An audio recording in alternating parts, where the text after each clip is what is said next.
what is the philosophy of positive health? Philosophical orientation means what is a philosophy of positive health? That is discussed here. So there are two perspectives discussed. One is called hedonism and second is called eudomania or eudomanism. Now what is hedonism and what is eudomanism?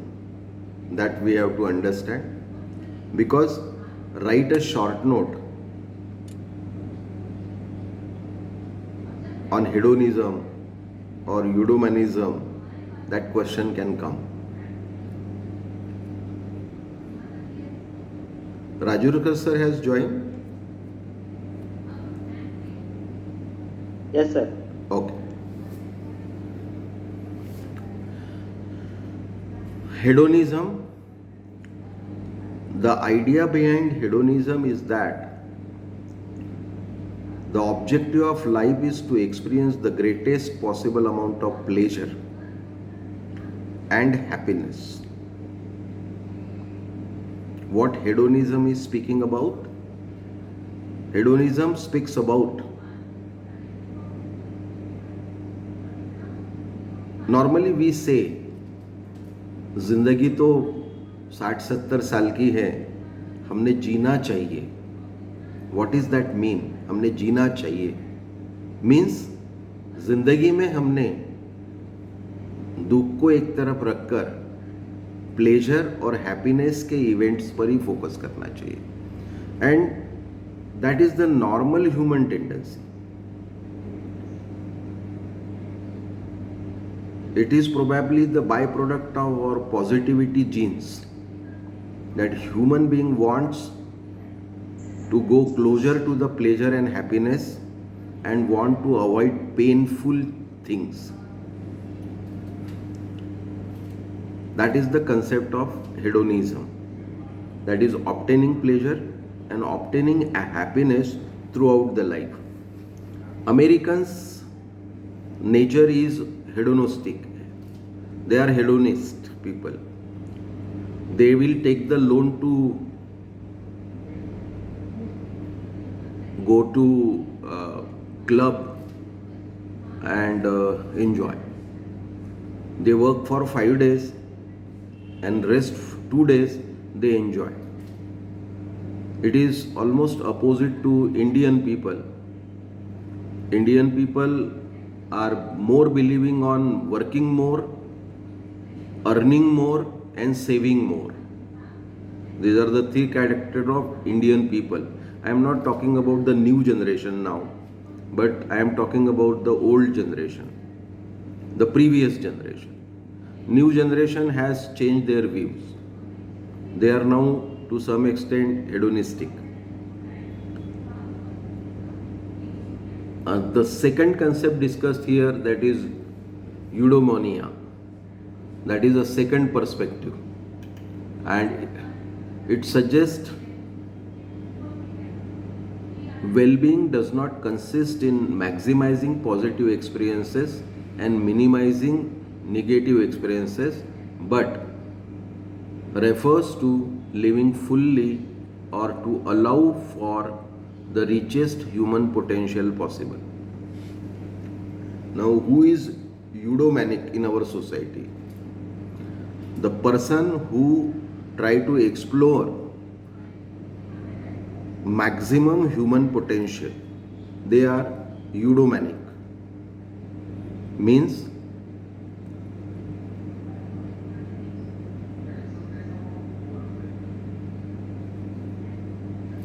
a richest man,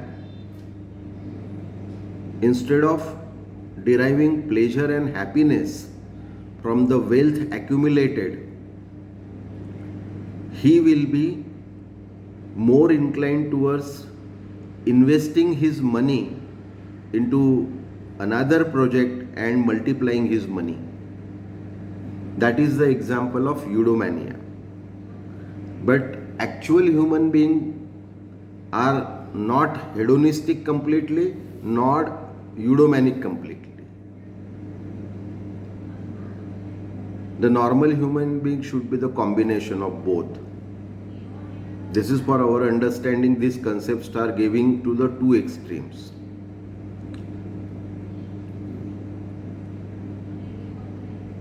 Eudomania means if I have three different skills, so I will try to acquire fourth one and fifth one. I always feel that one more skill is required. If I have one home, so I will buy another one flat or another two flat or another plot. That is a character of eudomania, eudomanic character. Whereas hedonistic person will enjoy with the one flat. The extreme hedonistic will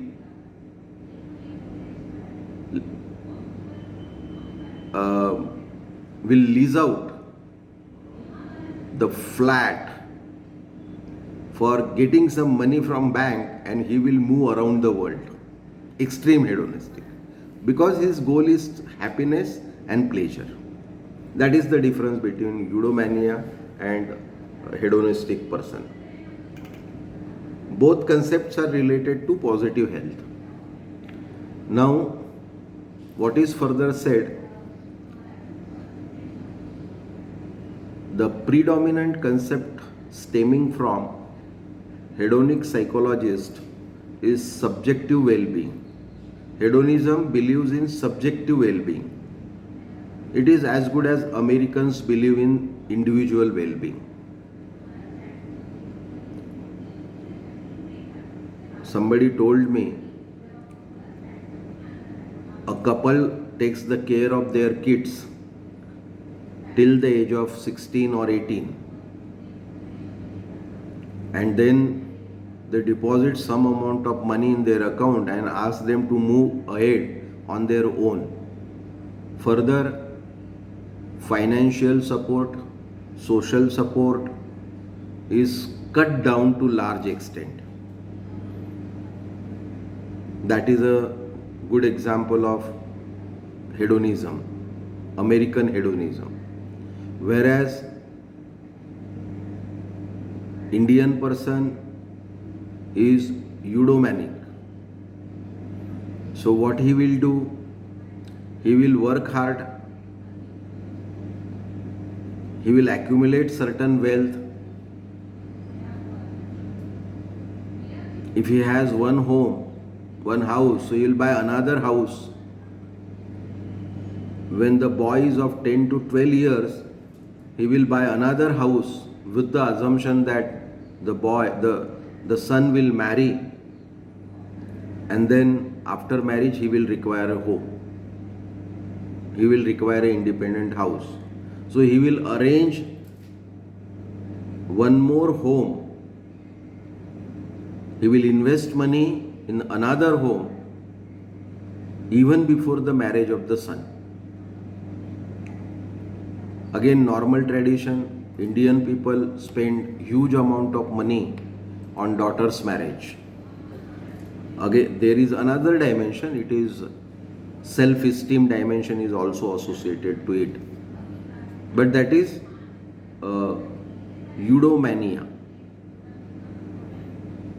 So what is said here?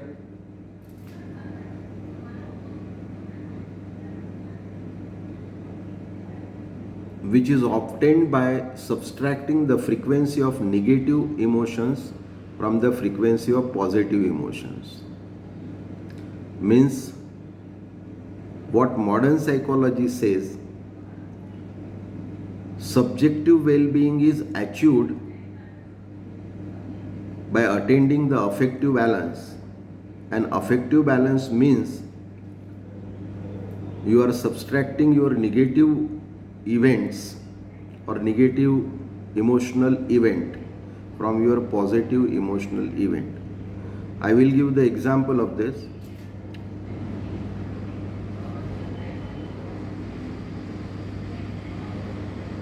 For example, a person has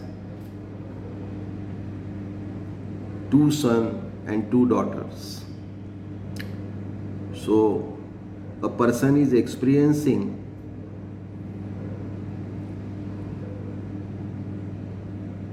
a bad situation from one daughter and the son-in-law. Bad situation means they are demanding money to the parent. Sometimes they are demanding share also, property, share in the property also.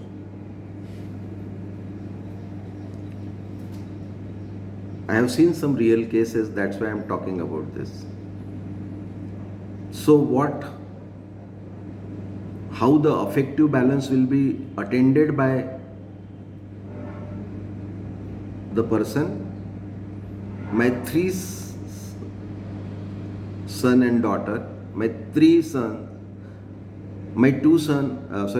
son and two daughters, two son and one daughter are good, but I am facing problem with one daughter and son-in-law. But no issue, I am happy with another three couples. What he will say, I am happy with another three couples.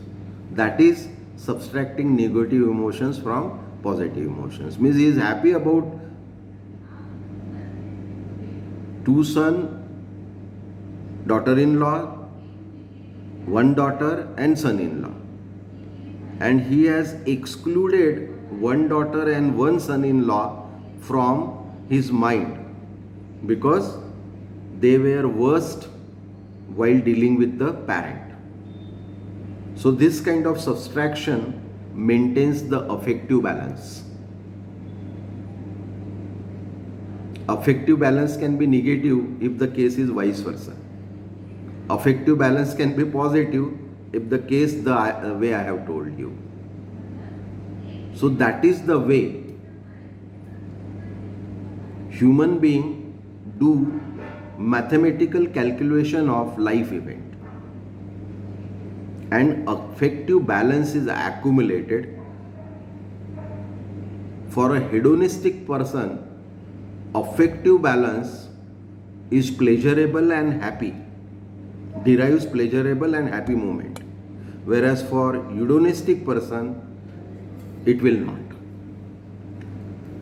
Then another factor is talked about is perceived life satisfaction, which is more stable and has a greater cognitive component. Anyway, I perceive myself happy whatever number of negative events happen in my life.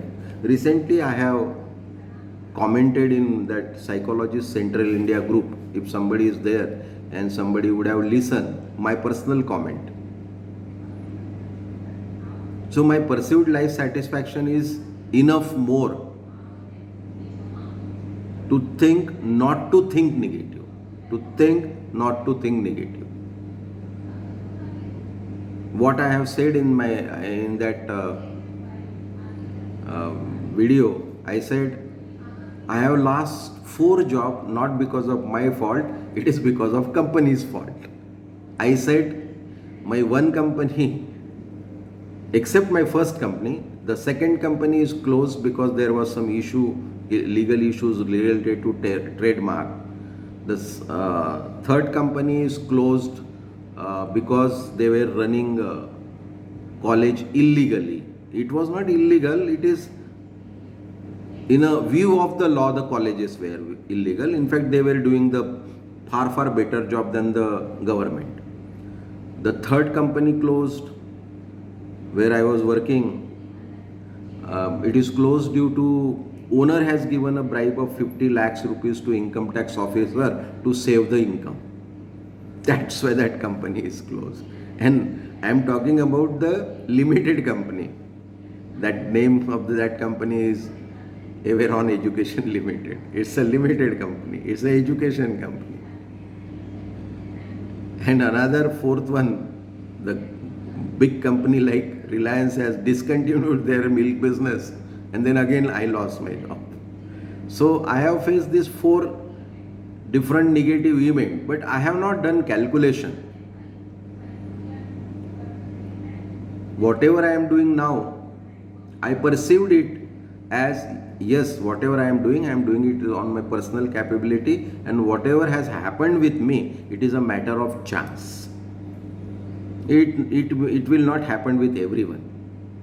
So that is called as perceived life satisfaction. And you might be calculating all these things in your personal life also.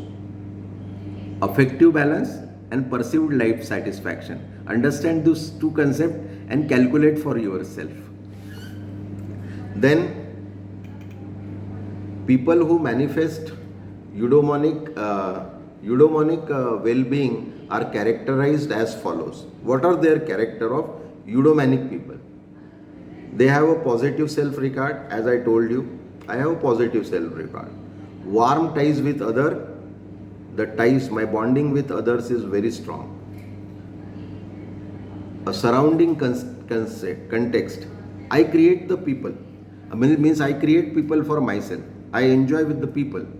So I create them. And I create a bond with them. I create the purpose of working with them. That is the way of my style. Then individually and personal freedom. I believe strongly on this. Individuality and personal freedom. Sense of direction of life. Yes.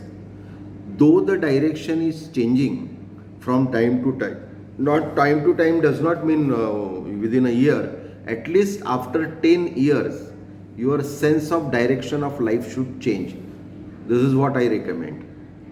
10 to 15 years is a sufficient period. Or sense of life direction can change according to lifespan in which you are living. Your sense of life direction will be different in your childhood, and your sense of life direction will be different in your adolescence age, and it will be different in your adulthood, and it has to be different in your aging period.